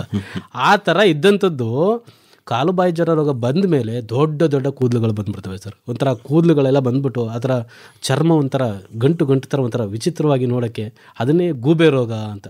ಅದು ಬಂದರೆ ಏನಾಗುತ್ತೆ ಅಂತಂದರೆ, ಅದಕ್ಕೆ ಉಷ್ಣತೆಯನ್ನು ತಡೆದುಕೊಳ್ಳುವ ಶಕ್ತಿನೇ ಇರಲ್ಲ ಸರ್. ಬಿಸಿಲು ಕಂಡ್ರೆ ಸಾಕು ನಿಲ್ಲಕ್ಕಾಗಲ್ಲ, ಉಸಿರು ಬಿಡ್ತದೆ ಉಸಿರಿಂಗೆ, ಮತ್ತು ನರಳೋಗಿ ನಿಂತ್ಕೊತಾ ಇರ್ತದೆ. ಅದು ಬೆಳಗ್ಗೆ ಹೊತ್ತು ಮೇಯುತ್ತೆ, ಸಾಯಂಕಾಲದ ಹೊತ್ತು ಮೇಯುತ್ತೆ, ಮಧ್ಯಾಹ್ನ ಹೊತ್ತು ಮೇಯೋದೇ ಇಲ್ಲ. ಯಾಕೆ ಹಿಂಗಾಗುತ್ತೆ ಅಂತಂದರೆ, ನಮ್ಮ ಥೈರಾಯ್ಡ್ ಗ್ರಂಥಿ ಇದೆಯಲ್ಲ ಸರ್, ಥೈರಾಯ್ಡ್ ಗ್ರಂಥಿಯ ಅದರ ಕರ್ತವ್ಯವನ್ನೇ ಅಸಮತೋಲನ ಮಾಡಿಬಿಡ್ತದೆ, ಏರುಪೇರು ಮಾಡಿಬಿಡ್ತದೆ. ಹಂಗಾಗಿ ಅದಕ್ಕೆ ಪಾಪ ಜೀರ್ಣಶಕ್ತಿ, ಪಚನಶಕ್ತಿ, ಮೆಟಬಾಲಿಕ್ಸಮ್ ಎಲ್ಲ ಹಿಂದೆ ಮುಂದೆ ಆಗೋಗುತ್ತೆ. ಹಂಗಾಗಿ ಅಲ್ಲಿ ಎಲ್ಲ ಪರ್ಮನೆಂಟಾಗಿ ಪಾಪ ಅದು ತುಂಬ ಒಂಥರ ಕಷ್ಟವನ್ನು ಪಡುವ ರೀತಿಯಲ್ಲಿ ಮಾಡಿಬಿಡ್ತದೆ. ಇದು ಎರಡನೇದು. ಮೂರನೇದು ಏನಂತಂದರೆ, ಅದು ಬಂದ ತಕ್ಷಣವೇ ಈ ಬಂಜೆತನವನ್ನು ಮಾಡುವಂಥದ್ದು, ಇನ್ಫರ್ಟಿಲಿಟಿ ಅಂತ ನಾವು ಕರಿತೀವಿ. ಇಲ್ಲಿ ಎರಡೂ ಥರ ಆಸ್ಪೆಕ್ಟನ್ನು ನಾವು ನೋಡಬೇಕಾಗುತ್ತೆ ಸರ್. ಈಗ ನಾನು ಆಗಲೇ ಹೇಳಿದೆ, ಕಡಸುಗಳಿಗೆ ಬಂದುಬಿಟ್ರೆ ಏನಾಗುತ್ತೆ, ಬಾಡಿ ವೇಟ್ ಕಮ್ಮಿ ಆಗೋಗುತ್ತೆ. 200 kg ಇರುವಂಥದ್ದು 150-120 kgಗೆ ಬಂದುಬಿಡ್ತದೆ ಸರ್. ಇಲ್ಲಿ ನಾವು ಯಾವುದೇ ಹಸು ಬೆದೆಗೆ ಬರಬೇಕಾದ್ರೆ ಒಂದು ನಿರ್ದಿಷ್ಟವಾದಂಥ ಬಾಡಿ ವೇಟ್ ಬೇಕು ನಮಗೆ. ಅಂದರೆ 150-180 kg ಬಾಡಿ ವೇಟ್ ಬೇಕು. ಇಲ್ಲೇನಾಗಿದೆ, ಬಾಡಿ ವೇಟ್ನ ಕಮ್ಮಿ ಮಾಡಿಬಿಟ್ಟಿದೆ. ಇಲ್ಲಿ ನಾವು ಮೊದಲನೇದು ಗಮನಿಸಬೇಕಾಗಿದ್ದು ಏನಂತಂದರೆ, ಆ ವಯಸ್ಸು, ಮೊದಲನೇ ಕರು ಹಾಕೋಂಥ ವಯಸ್ಸು ಏನಿದೆ ಎಕ್ಸ್ಟೆಂಡ್ ಆಗಿಬಿಡ್ತದೆ. ಈಗ 16-15 ತಿಂಗಳಲ್ಲಿ ಹಾಕಬೇಕಾದಂಥ ಆ ಕಡಸು ಏನು ಮಾಡುತ್ತೆ, ಬಾಡಿ ವೇಟ್ ಲೂಸ್ ಆಗಿ ಅದನ್ನು ಬಾಡಿ ವೇಟ್ ಪುಟಪ್ ಮಾಡ್ಕೊಳ್ಳೋಕ್ಕೆ 24-25 ತಿಂಗಳು ಹೊಂಟೋಗುತ್ತೆ ಸರ್. ಅಲ್ಲಿ 1 ವರ್ಷ ನಷ್ಟ ಆಯಿತು ರೈತರಿಗೆ. ಅದಕ್ಕೆ ಸುಮ್ಮನೆ ಮೇವನ ಹಾಕಬೇಕು. ಸೊ ಏಜ್ ಅಟ್ ಫಸ್ಟ್ ಕಾವಿಂಗ್ ಏನಾಗುತ್ತೋ ಎಕ್ಸ್ಟೆಂಡ್ ಆಗೋಯ್ತು. ಎರಡನೇದು ಏನಂತಂದರೆ, ಕ್ರಾಸಿಗೆ ಬಂತು, ಒಳ್ಳೊಳ್ಳೆ ಹಸುಗಳೇ ಕ್ರಾಸಿಗೆ ಬಂತು. ಕ್ರಾಸಿಗೆ ಬಂದರೆ ಮೊದಲನೇ ಸರ್ವೀಸು ಎರಡನೇ ಸರ್ವೀಸಲ್ಲಿ ನಿಲ್ಲೋದೇ ಇಲ್ಲ. ಅದೇನು ಮಾಡ್ತದೆ, 7, 8, 9 ಟೈಮ್ ತಗೊಬಿಡ್ತದೆ ಸರ್. ನೋಡಿ, ಎವ್ರಿ ತಿಂಗಳಿಗೊಂದ್ಸಲಿ ಬರೋವಂಥದ್ದು ಮತ್ತೆ 9 ತಿಂಗಳು ಎಕ್ಸ್ಟೆಂಡ್ ಆಯಿತು. ಯಾಕೆ ಹಿಂಗಾಗುತ್ತೆ, ಅದು ಎಂಡೋಕ್ರೈನೋಪತಿ ಅಂತ ಎಲ್ಲ ಎಂಡೋಕ್ರೈನ್ ಗ್ಲ್ಯಾಂಡ್ಗಳನ್ನ ಅದರ ಆ ಕರ್ತವ್ಯವನ್ನೇ ಅಸಮತೋಲನ ಮಾಡಿಬಿಡ್ತದೆ. ಹಂಗಾಗಿ ಎಲ್ಲ ಕಾರಣದಿಂದ ನೋಡಿ, ಒಂದು ಹಾಲಿನ ಉತ್ಪಾದನೆ ಕಮ್ಮಿ ಆಗೋಯ್ತು, ಬೆಳವಣಿಗೆಯಲ್ಲಿ ಕಮ್ಮಿ ಆಗೋಯ್ತು, ಉಳುಮೆ ಸಾಮರ್ಥ್ಯ ಕಮ್ಮಿ ಆಗೋಯ್ತು, ಜೊತೆಗೆ ಈ ಸರ್ವಿಸ್ ಏನಿದೆ ಕ್ರಾಸ್ ಮಾಡುವಂಥ ಅದು ಇನ್ನೂ ಕೂಡ ಹೆಚ್ಚು ಮಾಡಬಾರ್ದು. ಈ ಎಲ್ಲ ಕಾರಣಗಳಿದೆ. ಸಂಶೋಧನೆಯಲ್ಲಿ ಇದನ್ನು ಕ್ಯಾಲ್ಕುಲೇಟ್ ಮಾಡಿದರೆ ಎಷ್ಟರ ಮಟ್ಟಿಗೆ ಅಂತಂದರೆ, ಅವರ ರೈತರ ಆದಾಯದ 10-20% ಪರ್ಮನೆಂಟಾಗಿ ಕಮ್ಮಿ ಆಗೋಗುತ್ತೆ ಅಂತ. ಹಂಗಾಗಿ ಇದರ ದುಷ್ಪರಿಣಾಮ ತುಂಬಾ ಇದೆ ಸರ್. ಹತೋಟಿ ಅಂದರೆ ಲಸಿಕೆ ಒಂದೇನಾ ಅಥವಾ ಇನ್ನೂ ಏನಾದರೂ ಕ್ರಮಗಳಿದೆಯಾ ರೈತರ ಮಟ್ಟದಲ್ಲಿ ಅನುಸರಿಸಬಹುದಾದಂಥದ್ದು? ಖಂಡಿತ ಸರ್. ಈಗ ಏನಂತಂದರೆ, ನಮಗೆ ಮುಖ್ಯವಾಗಿ ಇದಕ್ಕೆ 100% ಲಸಿಕೆನೇ ರಾಮಬಾಣ ಸರ್. ಅದರ ಜೊತೆಯಲ್ಲಿ ಅದೇ ಈ ಸಹಕಾರ ಭಾಳ ಮುಖ್ಯ ಆಗುತ್ತೆ ಸರ್. ಏನಂದರೆ, ಬಂದಂಥ ಸಂದರ್ಭದಲ್ಲಿ ಇಮ್ಮಿಡಿಯೇಟಾಗಿ ತಕ್ಷಣವೇ ಹತ್ತಿರದ ಪಶುವೈದ್ಯರನ್ನು ಕಂಡು ಅವರಿಗೆ ಇನ್ಫಾರ್ಮೇಷನ್ ಕೊಡುವಂಥದ್ದು, ಮಾಹಿತಿಯನ್ನು ಕೊಡುವಂಥದ್ದು, ಮತ್ತು ಆ ರೋಗ ಇನ್ನೂ ಸ್ಪ್ರೆಡ್ ಆಗದಂಗೆ ನೋಡ್ಕೊಳ್ಳುವಂಥದ್ದು ಇಲ್ಲಿ ಮುಖ್ಯವಾಗಿ ಕಾಣುವಂಥದ್ದು ಸರ್. ಮುಖ್ಯವಾಗಿ ಕಾಣುವಂಥದ್ದು ಅದನ್ನು ರೈತರು ಮಾಡಬೇಕಾಗತ್ತೆ. ಬಟ್ ಇದು ವೈರಲ್ ರೋಗ ಇರೋದ್ರಿಂದ ಇದು 100% ಲಸಿಕೆಯೇ ಮುಖ್ಯ ಆಗುತ್ತೆ ಸರ್.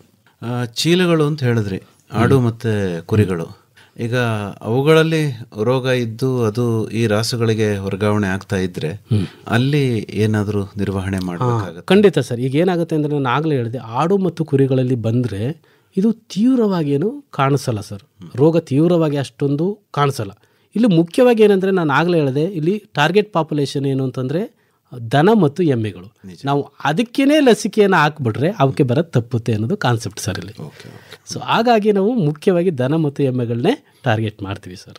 ನಮ್ಮ ಕಂಪನಿ ಇದು, ನಮ್ಮ ಕಂಪನಿ. ಆತ್ಮೀಯ ಕೇಳುಗರೆ, ರೈತ ಉತ್ಪಾದಕ ಕಂಪನಿಗಳನ್ನ ಉತ್ತಮ ತಾಂತ್ರಿಕತೆಗಳ ಮೂಲಕ ಕಟ್ಟಬೇಕೆ?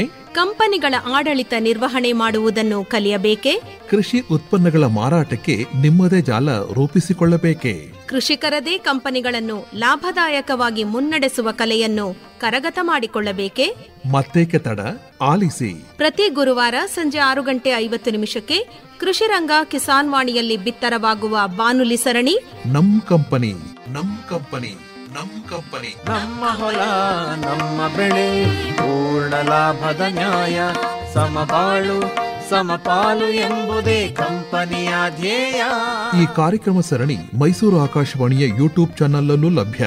ಕೇಳಿ. ನಮ್ ಕಂಪನಿ, ನಮ್ ಕಂಪನಿ, ನಮ್ ಕಂಪನಿ. ಬನ್ನಿರಿ ರೈತರೇ ಒಗ್ಗಟ್ಟಾಗಿ ಕಂಪನಿ ಕಟ್ಟೋಣ, ಕೃಷಿಯು ಕೂಡ ಉದ್ಯಮ ಎಂಬುದ ಸಾಧಿಸಿ ತೋರೋಣ. ಕೇಳಿ, ನಮ್ ಕಂಪನಿ. ಕಟ್ಟಿ ನಿಮ್ಮದೇ ಕಂಪನಿ, ರೈತ ಉತ್ಪಾದಕರ ಕಂಪನಿ.